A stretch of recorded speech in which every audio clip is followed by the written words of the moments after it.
this quarter's Journal of Addictions Nursing. And now I'm looking for the title of it, Latent Profiles of Alcohol Consumption Among College Students Exposed to Trauma. So we have one of the authors and researchers with us, Dr. Sage Hawn, who comes to us now from Boston, which is pretty exciting, and has the most extensive CV of anybody I've seen for a long time. Lots of articles, lots of writing. It's really impressive, Sage. Lots of writing on that intersection of PTSD and alcohol consumption. I'm not even going to bother trying to summarize it because it is so extensive, and it includes VA individuals, it includes college students. I mean, the breadth is pretty significant, both in terms of numbers and the topics, but the focus always seems to be PTSD in particular. And you are a psychologist, correct? Correct. As of this past summer, I just finished up my program. So I'm a psychology fellow now. Congratulations. Thank you. You know, I think that the people who are attending for the most parts are nurses of some Wonderful. Either psych or non-psych. Anyway, so I've asked you to start off with a 10-minute sort of overview, and I think we'll just go ahead and get started. Perfect. Well, I'm excited to be here, and hearing that the audience is primarily nurses is really wonderful, because I, through much of my clinical work, have gained just the utmost respect for nurses, both being on inpatient units and outpatients. I mean, it really blew me away once I really got to bear witness to everything nurses do. So thank you for having me. I prepared a little brief. I went through it once or twice, and it took me about 12 to 15 minutes, depending on which run through. So hopefully it won't take too much time, but I prepared a little presentation to give an overview in case that's helpful. Can y'all see that, my slides? Yes. Okay, wonderful. So like I said, I really am so grateful to have the opportunity to be here and share this work. I do want to give a little disclaimer that Dr. Bountress, who's the first author on this paper, who unfortunately couldn't be here today, really bore the brunt of most of this project, particularly with regard to the data analyses and everything. She has some real statistical chops, and also a history in developmental and child psychology, which is not my background. So that said, much of the data that came for this project was actually from my dissertation work. So I do know the data pretty well, and hopefully some of the constructs that we'll talk about. So I'm hoping I can meaningfully contribute to this discussion, but I've left Dr. Bountress's contact info at the end in case you want to follow up with her or myself at the end. Okay, so quick overview, please stop me whenever, but to start, this period of late adolescence into early adulthood, the ages between about 18 and mid-20s, is a really critical age period for alcohol use. So what we know is that it's during this window that folks are at greatest risk for both consuming the greatest amount of alcohol and having the greatest number of problems related to drinking. This is particularly true for individuals who are attending college. So there are some studies that compare people who are about 18 to 25-year-old who do and do not go to college. And some of that work shows that those who are actually enrolled in school are at even greater risk for alcohol-related problems. And of course, this holds a number of important implications, right? That's associated with lower GPA, discontinued enrollment in college, reduced educational attainment, all of these kind of longer term downstream effects that can really bring some problems if not addressed. So similarly and importantly, this is the exact same age group that is also at greatest risk for being exposed to trauma throughout the whole lifetime. So this we know that comorbidity between PTSD and alcohol use disorder or substance use disorder in general is really, really common, that folks who have PTSD are much, much more likely to have a substance use disorder.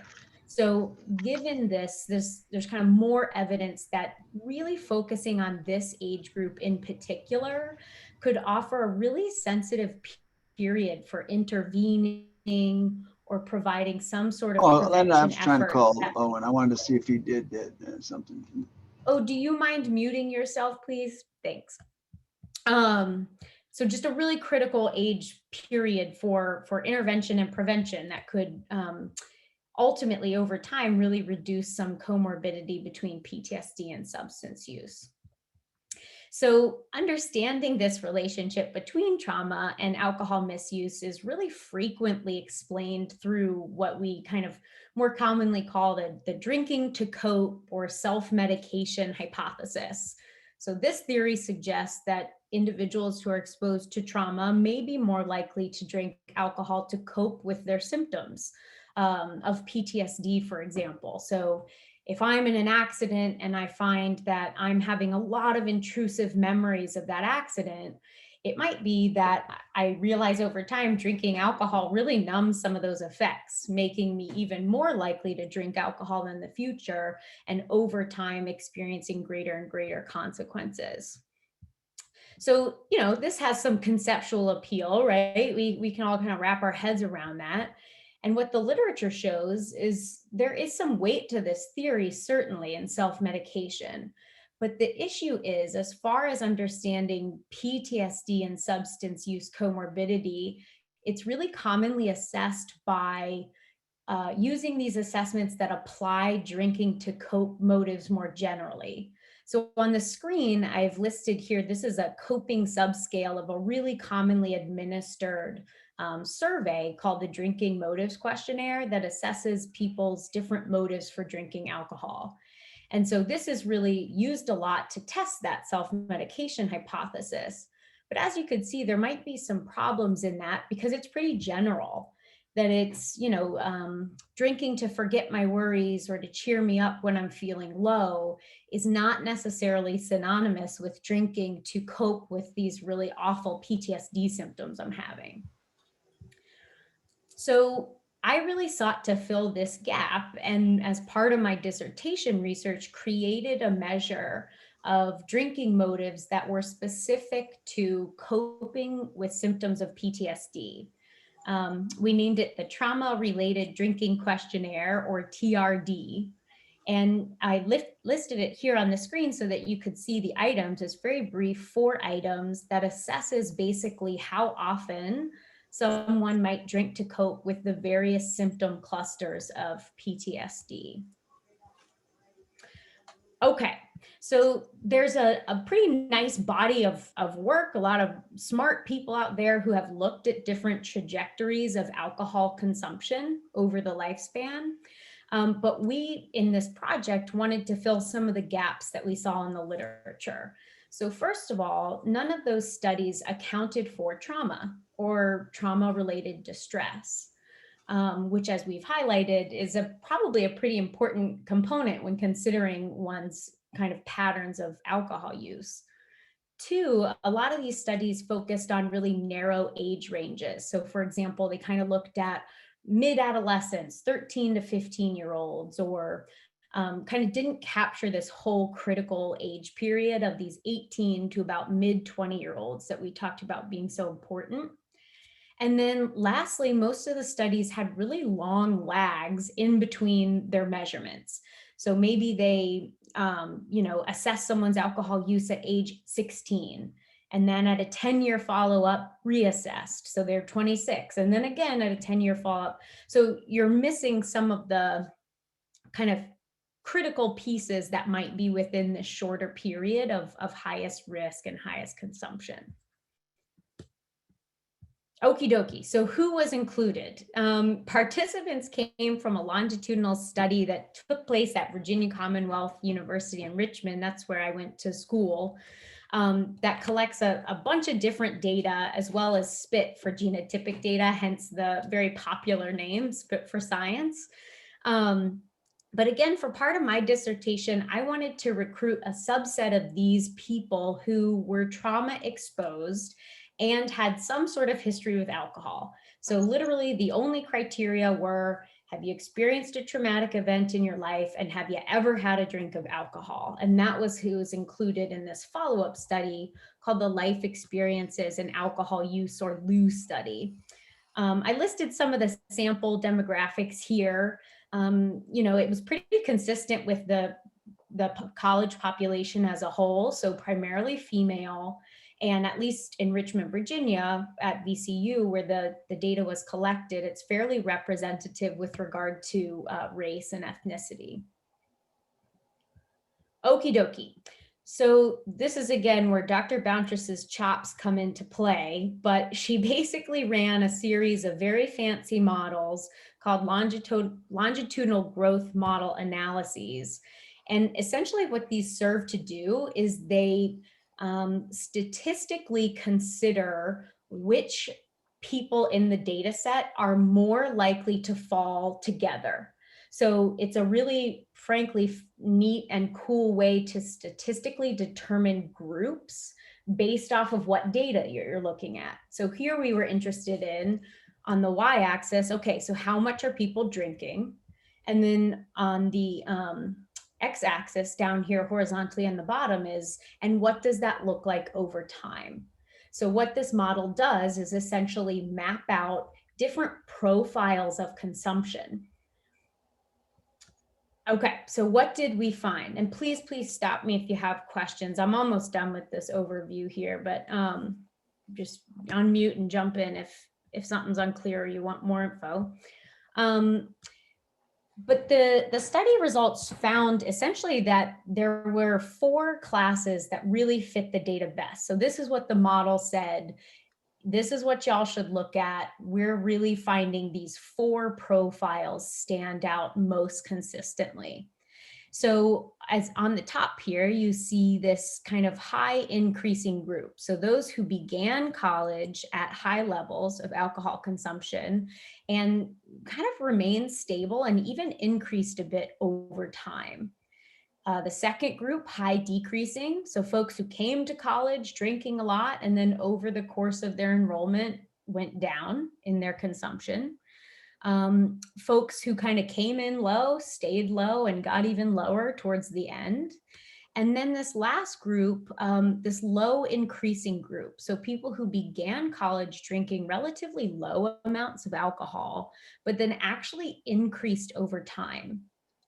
So what was interesting about this is this deviated a bit from what a lot of the literature looking at this age group has shown, which is typically you find that there are people who are kind of steadily high, medium high, and then steadily low high. So almost you can imagine like 3 horizontal lines going across the screen.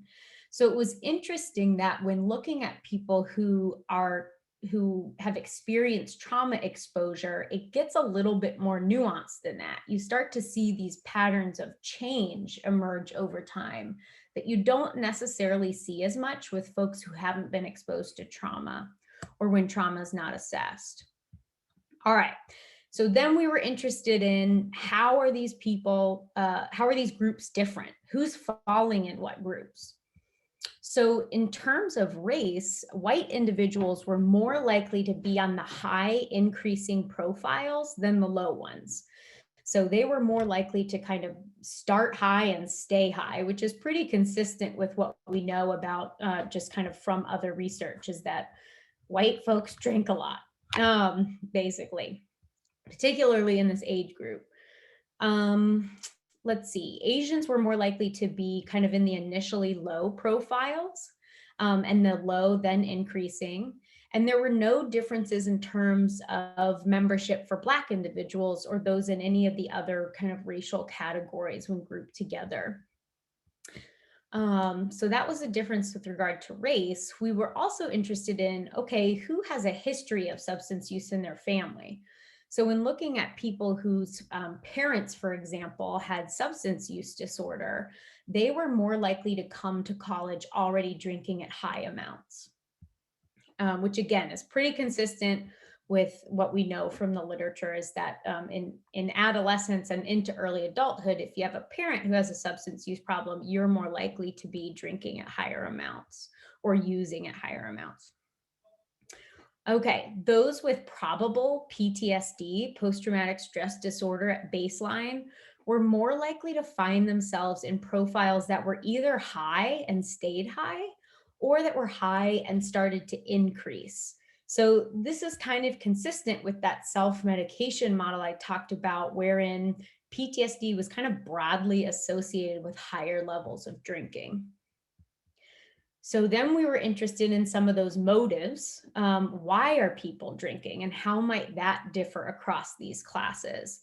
And what we found is that individuals who reported high levels of conforming motives, so, okay, I'm at a party and everyone is drinking around me. I don't want to be seen as a weirdo, so I'm going to drink too, right? Those kinds of motives. They were likely to, what were they likely to do? To find themselves in profiles that involved increasing alcohol use. And we kind of went into the literature and tried to understand that. And what we found is that that's actually pretty consistent with what some other studies have found, which is that when kids first get to college, their urge to conform through alcohol use actually isn't that high, which is a little bit opposite from what I would have thought. So the theory is kind of over time, as their social support network changes and their family maybe, the importance of their social support network starts to shift to their friends and their peer group rather than their family, then that's when kind of the urge to conform and be like their peers gets even stronger. So that's kind of how we wrapped our heads around that finding anyway. And then on the other hand, folks who are drinking for other reasons, so to be social, I'm at a party and I feel a little uncomfortable, so I want to drink so that I can be, giddy and fun and feel comfortable, or people who are drinking to get that buzz, that high enhancement feeling, or folks who are drinking with that general distress. I don't feel that great and I want to drink to feel better. People with motives across those three domains tended to be in a group where you can see here, I've listed out that started higher at the beginning of college and either stayed high or went down over time. Okay, so then finally, this TRD measure. So we knew some of this stuff as far as drinking motives, but we were really interested to figure out, okay, how does drinking to cope with trauma symptoms specifically tie into this? And what we found is that those who were more likely to use alcohol to cope with trauma-related distress either fell into kind of either of the increasing profiles. So it meant that these folks were more likely to increase their consumption over time, regardless of where they started at baseline, high or low. So again, this is pretty consistent with that self-medication hypothesis, suggesting drinking to cope with trauma symptoms might be pretty influential in driving changes in alcohol use over the college experience, which has some really important clinical implications, certainly, as far as even just kind of screening for trauma as people are coming in. To kind of protect them from more consumption, greater alcohol use problems throughout their college period, in which they're already going to be at greater risk to start drinking more and more. Very last thing, there were no differences with regard to gender in any of these profiles or baseline anxiety, depression, and I think that's it. Yeah. So that's my very broad overview, relatively brief, and I'm happy to take questions, and I'd love to hear people's thoughts, questions and concerns, critiques, whatever. I'm going to stop sharing my screen so that I can kind of see the group, but I'm happy to bring it back up if folks want to see another slide again. Thank you. That was a really excellent summary. I did have a couple questions because I was trying to understand this information came from a previous study, Am I understanding right? And so you sort of pulled the people out of that pile who had a history of abuse or Exactly. trauma, any kind of trauma, self-identified trauma, correct?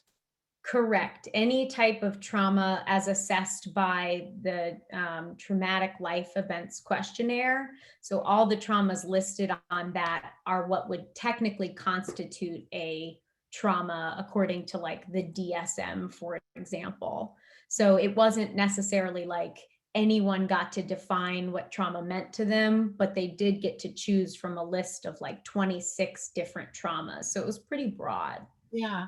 And then did you go back and look at those points and where they were along from, I know it was the second semester, freshman year, sophomore year, and junior year? Or did you do a more current review of their situation? As far as just differences in kind of trauma history? Yeah. Yeah, I just wasn't sure if all of this was hindsight information.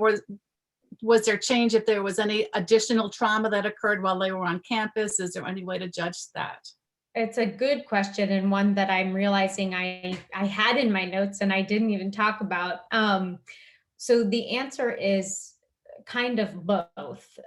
So for this particular study, we did look at how these different groups varied according to how much trauma they endorsed coming into VCU. Mhm. So kind of just at baseline, what is your trauma count? How many traumatic experiences have you had? And interestingly, in the paper, we talk about how there were some differences according to that, but they were all being driven by this one poor individual who reported like 88 traumas coming into college. And so not that that person isn't important and we've included them in the analyses, but what we found is that taking that one individual out removed any sort of significant differences in trauma count. And so kind of statistically speaking, that's an outlier that we would remove. That doesn't kind of meaningfully show differences more generally across all people. But the other part of your question is fit for science. This is a longitudinal ongoing study. So there are really interesting data that you can look at across time, trauma count, trauma history, kind of trauma after the onset of college included, but not in this paper. Okay, because I was wondering, is it possible that people were being re-traumatized? Yes.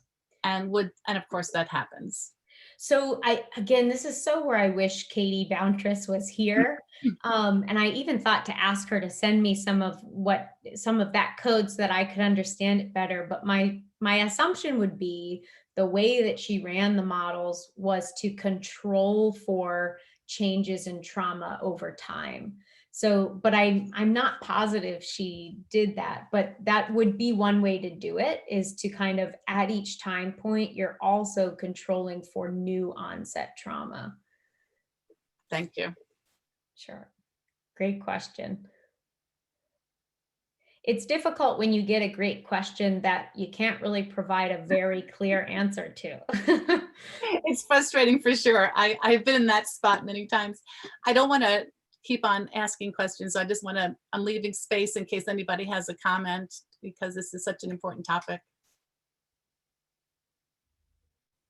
But I will just add one thing, which is to say, I liked your comment about conforming in a college setting, and that explanation makes such perfect sense to me, that when students come to the university, they are still largely conforming to the family norms, the parent norms, the community norms, the religious norms, etc.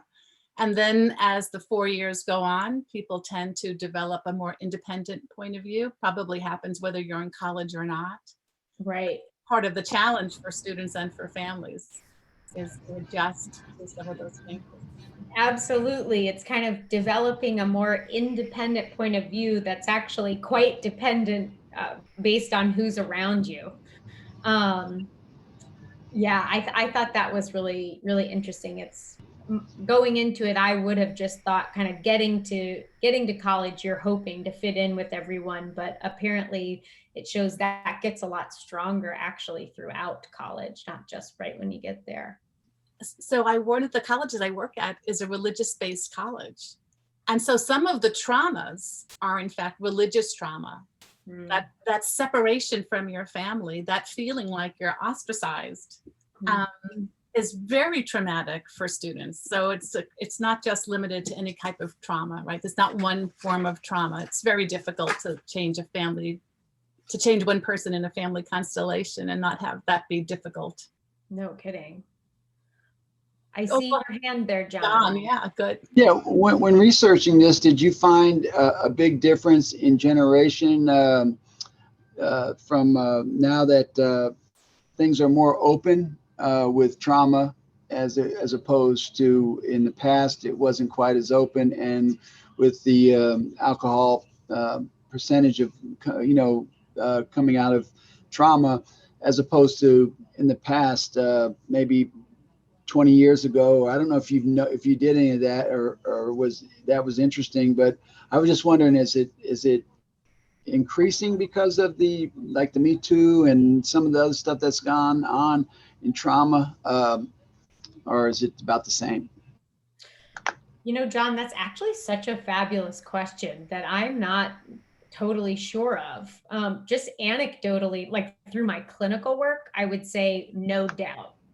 Even over the last 8 years or so, I think that folks are far more willing to disclose, particularly sexual assault and sexual abuse trauma. And to your point about generation, it's not something that we had available to look at in this data set, for example.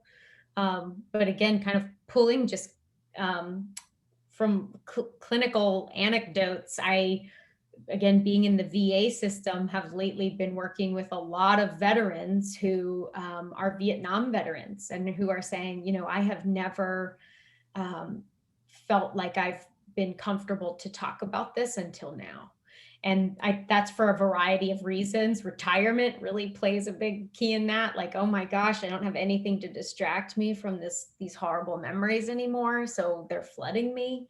But I think part of that could be culture too.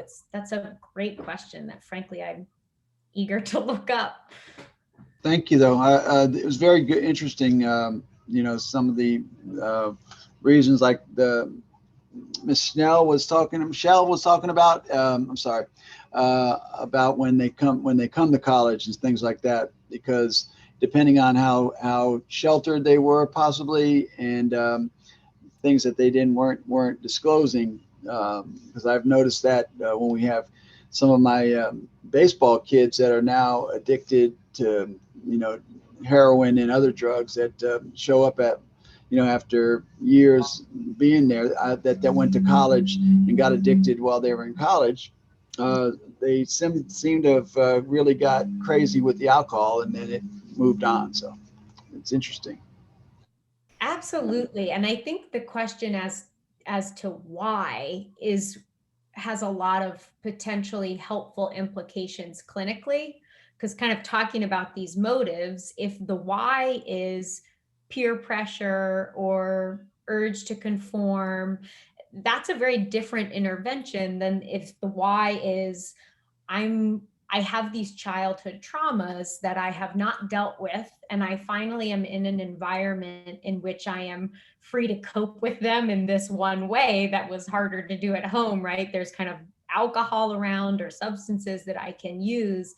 Those are two very different ways we'd probably intervene, both important, but to be able to assess kind of why is this happening is important. And so again, this is like a shameless plug, but that's why I was so interested in creating that measure for trauma specific coping. And it was sad and encouraging to find that it does differ depending on if someone's coping for conformity or even distress, right? I'm drinking because I don't feel good, because I want to feel better, is different than I'm drinking because I'm having trauma symptoms and I want to feel better from those. Yes, Cynthia. Hi, I'm Cynthia in California, and I apologize for my late arrival. One of the things I was thinking about so much when you were doing your presentation is how this could or does correlate with adverse childhood experiences. Mhm. Strongly, unfortunately. And when you say this, just kind of these patterns of drinking, or kind of one's propensity to drink to cope with the experiences of their childhood trauma.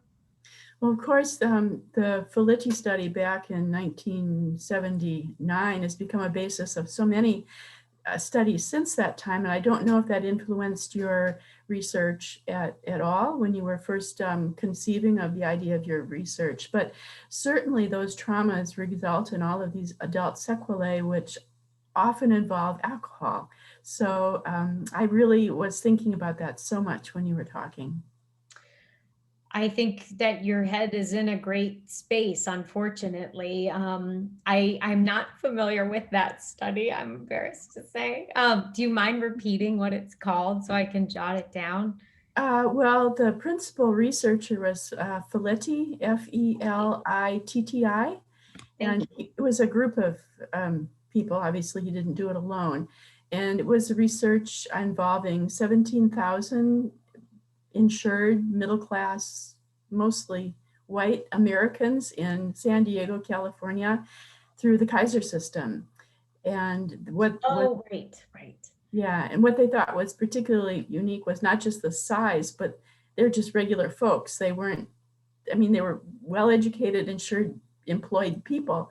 And what they discovered is that there's a tremendous amount of trauma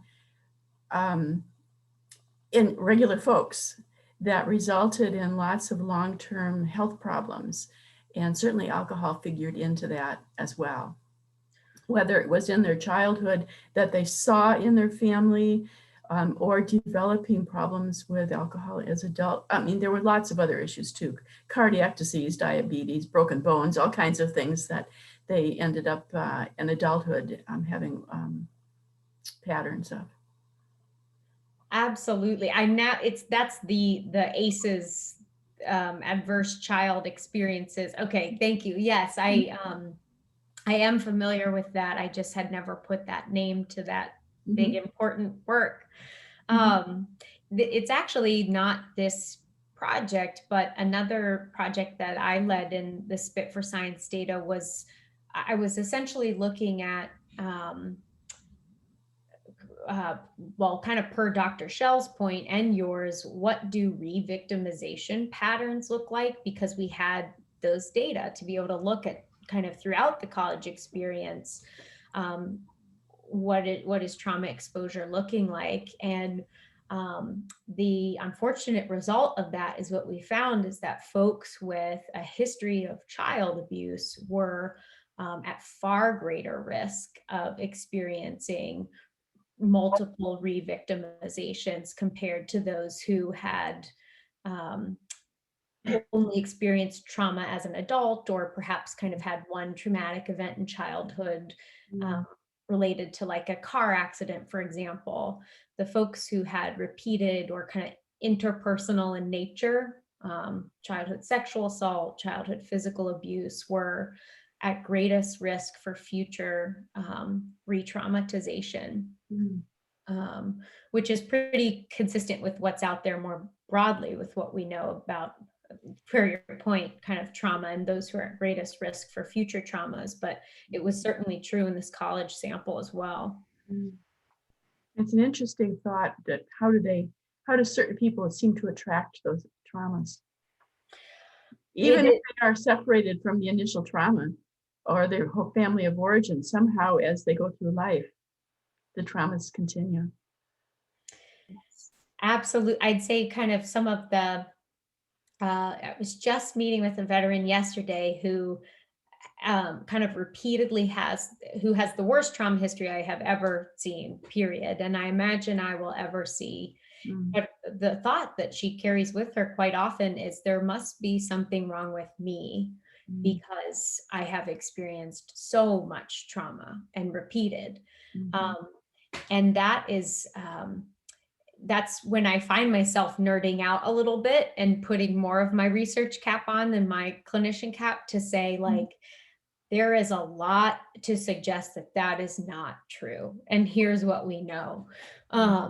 Because it's, of course, has to do with so many factors. Like, for example, if your caretaker is not taking care of you and keeping you safe, you're more likely to experience trauma at the hands of others in your childhood, certainly. And per your point, if you kind of trying to manage your own symptoms of PTSD from childhood trauma, you're less likely to have social support. You're less likely to kind of have some of those factors that can be really protective, that really are not about the person whatsoever, more about their circumstances that have come from trauma.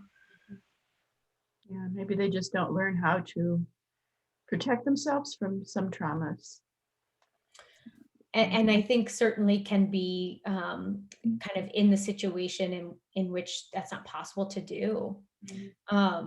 Thinking about this one veteran in particular, when all of her protectors were not protecting her, there was nothing else to be done. Yeah. It's clearly a complicated topic that you've brought up, Cynthia. So many facets to abuse and the patterns of trauma. I want to just get back to the article for a second, because one of the things that I found interesting was the fact that it seems like both groups, both of the groups of people who come with the highest substance alcohol abuse quantity, both had parents who had substance use disorders. And yet after being on the campus, one group deviated and went really low. It's just, and the other group maintained a high level all the way through. Part of the frustration when you just look at numbers is I always want to know what the answers and what the thoughts are and the qualitative piece, but there's nothing to tell you what caused that deviation. Not in this study, at least for what we ran. But even within this data set, Spit for Science is a tricky data set because it has been described before, which frankly I thought was perfect, as kind of a mile wide and an inch deep. So it has these assessments on, I mean, you name it and it's like, it's assessed it, but it's not always a very rich assessment. So trying to think of an example here, even that probable PTSD measure, Yes, at baseline was one question. So it was basically saying, have you experienced any of these symptoms? That is not a very accurate or valid measure of PTSD, but it's what we had and it's what was there, because so much is being assessed that they can't have people taking like an 8-hour assessment. So my point being is you probably could look at that. I don't know, how in depth you could go with it in Spit for Science, but I certainly have my own theories about that deviation, right? From these two folks who are starting high, but one starts to go quite low and the other remains high. I'm curious if other people have thoughts about why that might be, or experience with that, even kind of seeing in your patient population. waiting to see if anybody has any experience, because that's a great question. Well, then I'll continue to nerd out for a second. So my really what my primary focus that I realized I can no longer talk about at Thanksgiving dinners because my family's like, no one cares. But I'm really interested in some of the biological factors that explain this common comorbidity between PTSD and substance use. So genetics being a big factor that I'm interested in looking at. And certainly, as with most psychiatric diagnoses, there is a large genetic disposition towards alcohol use disorder, any substance use disorder even. And there are so many, so you can almost think of it as like we we all have our own predispositions based on our family for alcohol use disorder, say. And if multiple people in my family have alcohol use disorder, my predisposition might be up here. So if I enter college and all my roommates are saying like, dude, let's go get 40s. It's a Wednesday night, like let's party. Then it's probably going to be much easier for me to kind of, rather I should go this way, to kind of quickly increase my consumption and maybe my problems versus if I started down here. Just like if I come to college kind of with my genetic, maybe even my environmental risk already high, because I've been raised in this upbringing in which a lot of my family members use substances. And I'm with a group of peers who say, you know, hey, let's go hit the library and crush this exam tomorrow, then I'm in a much different environment that I might actually really serve as protective. And eventually, despite my high risk for alcohol use disorder, really mitigate that. Well, that goes back to your conforming discussion that we just had. Yes, it sure does. So I could imagine that would be some sort of a mediator, kind of something that intervenes with between one's propensity and kind of one's outcome. I think that's such a great point. Yeah. I was also curious if anybody had been in treatment. And again, I know you don't have the answer to this, but what is the role of treatment in the numbers and the trajectory of those lines, right? So if somebody comes into one of the universities where I work at and they're evaluated and then we start doing counseling, will that change the alcohol consumption? What will the impact of that be? Oh, such a good question. Such a good question. And frankly, kind of a big problem right now in the PTSD substance use world anyway, because what we know is that if someone has both PTSD and alcohol use disorder, for example, getting treatment for their PTSD does help their alcohol use disorder go down. And usually the inverse as well. If someone's getting treatment for their alcohol use, sometimes their PTSD symptoms shoot up because they no longer have that coping mechanism, but also because of that, they're able to do some of the processing and their PTSD symptoms go down. The issue is oftentimes, like, again, thinking just about some of my own work, oftentimes if someone comes in with both really severe alcohol use disorder and PTSD, what will be said is, well, we can't treat your PTSD yet. We have to get your alcohol use disorder under control, which, you know, had some conceptual appeal, certainly. And what we know from decades of that approach is that that's not the best one. That despite kind of really managing and dealing with a, you know, moderate to severe alcohol use disorder, getting started on your PTSD treatment is going to help both. Yeah. But that's not the kind of clinics. Most clinics still aren't operating that way. Right. The dual diagnosis piece is really an important one in terms of treatment. I'm just reading the note from Janet, who is in the chat. And Janet, I'm going to read it out loud, but I would love to have you talk a little bit about this if you care to. Oops. You know what? Sorry. No problem. I don't know how to stop it. Oh, shoot. Oh, shoot. Sorry. So sorry. So sorry. Perfectly fine. Can you read the quote, the comment? Because now I've lost. Yes. I work in a correctional setting in a college town. My correctional setting is trauma informed. That's great. I've counseled many in this age group and that have been incarcerated due to their alcohol consumption while attending college. Many, the trauma was so great that they could not function in college and have serious charges. And a perfect exemplar of the very interwoven connection between these two things that often is, I think, often misattributed to kind of these person-centered components, right? Get your shit together, man, right? Is a different conversation than oh my goodness, you have some really unmanaged PTSD from a really impossible experience that you've gone through, that's not yet treated. Those are even, in and of themselves, very different approaches. And I imagine one would make someone far more likely to receive and benefit from treatment. Thanks for that. Yeah, I'd love to hear more if you're willing to share, but also can appreciate if you're not able to right now. The whole idea about, I think of college and I forget that there are people who are in jail and attending college, right? It's a very different setting, but it's part of the issue here. Anybody have any other questions or comments? It's a quiet group today. I can see you trying, Vera, but I can't hear you.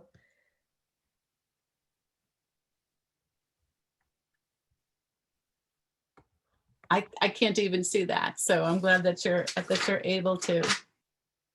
I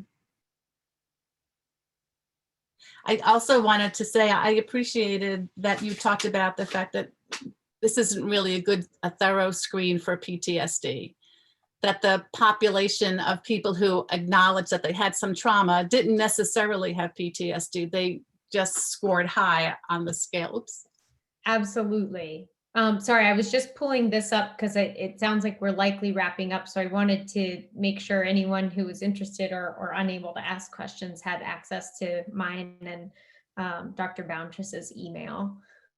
So just pulling that up. Sorry, but while you finish your thought, Dr. Schell, because it's a good one. No, I just wondered how you reconcile that, just for us to remember that there are people who are still struggling with trauma events that may or may not meet the criteria and may or may not come into the clinic setting. Yes, and such another great question that has become infinitely more relevant as awareness about both kind of race-based trauma and stressors, which, according to the DSM, for example, many of those right now would not technically constitute a trauma. Are they traumatic? Absolutely. And so that COVID, for example, exposure to certain COVID stuff, some of that would constitute a trauma, some of it wouldn't. And people are having certainly stress and trauma-related responses. And so it's actually really kicked into gear, rightfully so, a conversation about how do we potentially reconceptualize what trauma is in the face of these very important events that before were kind of discarded as not traumatic with a big T. And I'm just seeing, this is somewhat related, but I'm seeing Vera's question. Thanks for that, Vera. Was well, part of how we decided upon measurement tools was, I was not involved in the big Spit for Science decision. That was before my time. But as far as my kind of follow-up research study, I had the ability to go a little bit more in depth. So I really went with measures that we know are validated. So lots of, again, really smarter people than I have looked to make sure, like, is this measure measuring PTSD, for example, and really only went with those in my study. So we were able to get a more in-depth view. But for the trauma-related drinking to cope measure, I actually just pulled from that really commonly validated measure here, this coping subscale. And you can see, so like years and years and years of work of saying, is this assessing what we think it is? The answer is yes. So I was like, okay, great. I'm not going to reinvent that wheel. And I took the same answers, you see kind of almost never all the way to up to almost always. And I basically, sorry, managing lots of screens here, applied that same framework to this question, but for each of one of the 4 questions, just grouped the PTSD symptom clusters together. So, number 1 is asking about essentially intrusion symptoms. Do you have memories that are unwanted? do you have nightmares? The second, kind of avoidance symptoms, and so on and so forth. Again, not the most in-depth way, but if you really want to, like, it's a much easier to eventually have your primary care physician administer this than something that's 25 items. And so it's really a balance between something that's easily disseminated and something that assesses really in depth, but not every provider will have time for. Mhm. I hope that answered your question. I'm mindful of the time, so I was kind of rushing along, but Well, I actually think that it really highlights the number of students who come into college, and many of whom don't even understand or think that they have trauma, because they envision trauma as those major life events that are war or sexual trauma. And yet there are so many microaggressions, as you point out, that have impact on people's lives. So I think this is much more important, actually, that we remember that even if you don't meet the criteria for PTSD, it could still be impacting your life.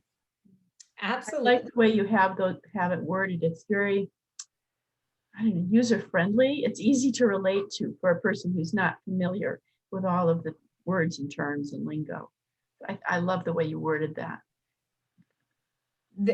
In the measure, what Dr. Shell just very well put. I think the measures, you did the measure was really easily understood. I agree. Oh, well, thank you. That's good feedback. That's the hope. That's the hope. Cynthia, what kind of facility do you work in?